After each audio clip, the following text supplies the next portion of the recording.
Hello everyone and welcome to another video here on the Cycling Dane Extra channel. The Giro d'Italia is one of the cycling's most prestigious Grand Tours and has long been a proving ground for legends of the sport, from the mountainous battles of Fausto Coppi and Gino Bartali to the modern day dominance of riders such as Alberto Contador, Egan Bernal and even Tadej Pogačar. The race is steeped in drama, suffering and triumph. As the 2025 edition looms, anticipation is building over who will conquer the brutal climbs and unpredictable weather of Italy in May. So in today's video, we are going to look at the 5 riders that could be in play for that Mille Rosa this year. But before we start the video, make sure to hit the like button and subscribe to the channel here, as that really helps. And if you haven't already, why not check out the video of last year's Giro d'Italia, how Tadej Pogačar won the race. First on our list is Mikel Landa, the Spanish rider riding for Soudal Quickstep, and he has looked very strong in his second season with the Belgian outfit. Landissimo was a very solid rider last year in his first season with them, where he managed to battle his way to a 5th place in the Tour de France, his best result so far, despite supporting Remco Evenepoel in his bid for a podium. And later that year as well, in the Vuelta a España, Landa added more top 10 success in the Grand Tours as he finished 8th in the Vuelta a España. So far in 2025, he has been able to finish 11th in Strade Bianche, which is a good sign, as there is a Strade Bianche stage in this year's Giro d'Italia that is a lot easier than what that race was. On top of that, Landa even managed to finish 7th in Tirreno Adriatico, with his highest place being 4th on the tough stage of the race, and he was even 4th in the Volta a Catalunya overall. Landa has a lot of experience within the sport, being 35 years old, and with the Giro d'Italia as well. He has had some highs and lows in the race, finishing on the podium in 2014, where he had an inter-team battle with Fabio Aru of some sort, and even for Team Sky he managed to win the Mountains jersey and take a stage win. But he has also crashed out of the race in dramatic fashion, with Bahrain victorious, and finished 3rd for them in 2022, so he really has covered all the bases almost. One thing that could be against Landa having a great result at this race is that Soudal Quickstep haven't dedicated a team fully focused on his GC. There are riders such as Paul Magna and Ethan Hayter that could potentially not be looking for his chances, but they have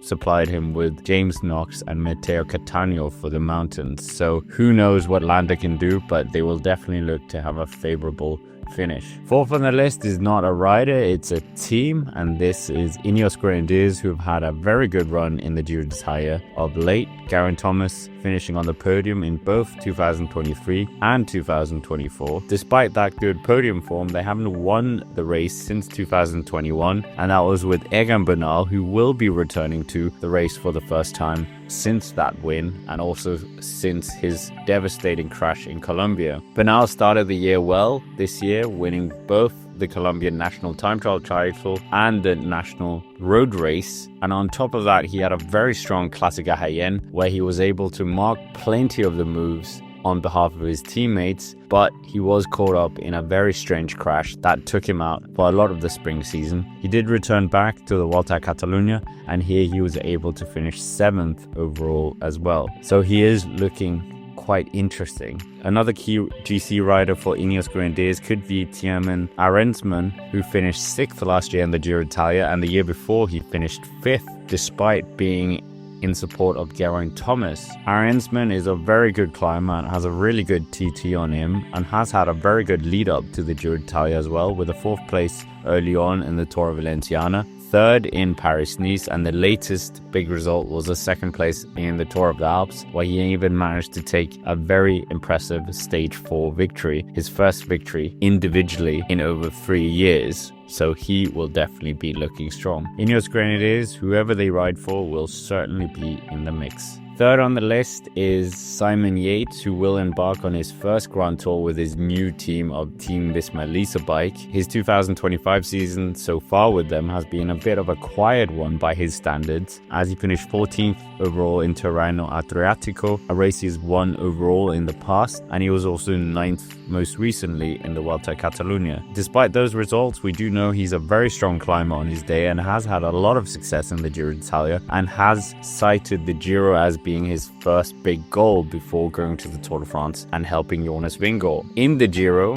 in the past, in 2018, he looked like he was very close to winning the Giro overall, as he was dominant in the first few weeks, taking 3 stage wins, but unfortunately cracked in the final week and didn't manage to finish on the podium. However, in 2021, he did just that and finished on the 3rd step of the podium. And in 2022, he was able to take 2 stage wins, including the first time trial stage as well. It's not just Simon Yates who has a lot of experience of the Giro d'Italia, also the riders around him within the team, with the likes of Wilco Kelderman, who finished 3rd in 2022 and wore the Maglia Rosa, as well as Steven Kruijswijk, who almost won the Giro d'Italia himself after a devastating crash. The worry here for Simon Yates is that the team does have dual aspirations of not just the GC but also taking stage wins, and this is in the form of Olof Koy, who probably will get a lot of help for Wout van Aert himself, a debutant of the Giro, but maybe the Belgian can act as a bit of a middleman between the two aspirations. But Simon Yates is definitely someone who is interesting, and if he's really up for the fight, we could see him targeting the podium once more. Before we get to the top 2, just some other riders of note. We haven't included Bahrain Victorious's golden boy of Antonio Tiberi, who will be looking to do something big in this race after his 5th place last year and winning the white jersey as well. Equally, Movistar coming here with another former Giro d'Italia winner of Nairo Quintana, but are they going to be using Aina Rubio, who was very good last year as well? That remains to be seen. And a rider who won his only Giro d'Italia title so far with Movistar, Richard Carapaz, will be heading up the EF Education EasyPost team with Hugh Carthy, who has also been in the top 10 many times in this race. So that duo could certainly be very strong as well. Derek G has been looking very strong recently this year with some top results and could be looking to replicate what he did in the Tour de France by finishing in the top 10. And as we know, last time he was in the Giro d'Italia, he was very animated, not getting a stage win, but was up there in all the classifications. And lastly, French rider David Gaudu will be debuting the Giro d'Italia for the first time in his career and might be hoping for a similar kind of form that we saw Thibaut Pinot did a few years ago, who incidentally also won the blue jersey in his last Giro d'Italia. Anyways, with that out of the way, second on the list is the Giro d'Italia debutant of Juan Ayuso, who is actually a former winner of the under-23 version of the race in 2021 and looks to be heading up a very strong UAE Team Emirates team that does include the likes of Adam Yates and Isaac Del Toro. Ayuso is a phenomenally strong rider at only 22 years old and has a lot of success already, and in 2025 he continued his impressive development by winning the one-day race, the Drone Classic, as well as another one-day race, the Trofeo La Guaglia, where he was very animated in the closing moments, and he also carried that form into Trenio Adriatico, where he was second on the opening stage, an 11.5 kilometer time trial, and won the Queen stage on stage 6 to win his first Tirreno title overall in his career, and carried this form into the Vuelta a Catalunya, his home race, where he was able to win up La Molina, and he also finished second on stage 4, got the leader's jersey, but ultimately finished second overall as he lost out after a big attack from Roglic on the final day in Barcelona. Ayuso has ridden 3 Grand Tours in his career so far, with his most memorable being his 2022 Vuelta a España, where he managed to finish on the podium in 3rd place, and the year after, in 2023, he was 4th. And last year he made his Tour de France debut, where he was working for Tadej Pogačar, but unfortunately didn't finish the race as he withdrew with illness. Ayuso is a very sharp rider with great climbing legs and a good TT on him, so could be a real threat in this year's Giro d'Italia, especially with the team that they're bringing. Now we come to the first rider on the list, and shockingly, it's Primoz Roglic. The Slovenian superstar has had a fairly good 2025 as he began the season with an 8th place in the Vuelta al Algarve. Before, at the Vuelta a Catalunya, he fought an intense battle with Juan Ayuso and fought back on the final stage to win his 2nd Vuelta a Catalunya title in his career, which was a very good indicator of his form.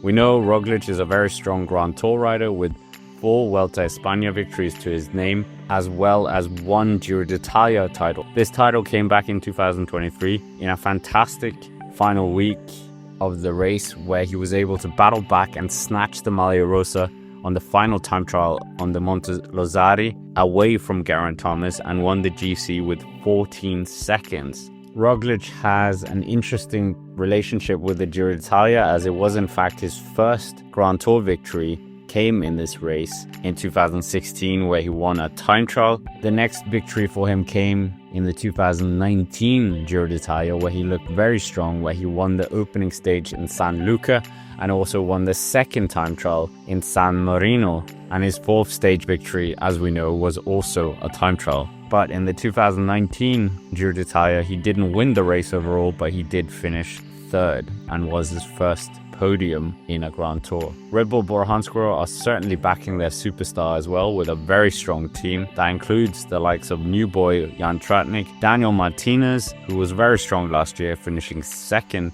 in the Giro, and also former Giro d'Italia winner of Jide Hindley. So it seems that the team have put all the ambitions behind the Slovenian to win the Giro d'Italia, and of course he is also doing the Tour de France this year, so quite interesting to copy the Tadej Pogačar plan from last year. Roglic is great in the time trial, great on the climbs, and very good in the punchy terrain as well, so should definitely be a contender for this year if he can keep away from the crashes. Anyways, with that, that's basically it for this video. Make sure to hit the like button, subscribe to the channel if you haven't already, and comment down below who you think is the favorite of the race, and why not check out this video of Primoz Roglic's career. But for now, thank you very much for watching, and I will see you in the next one.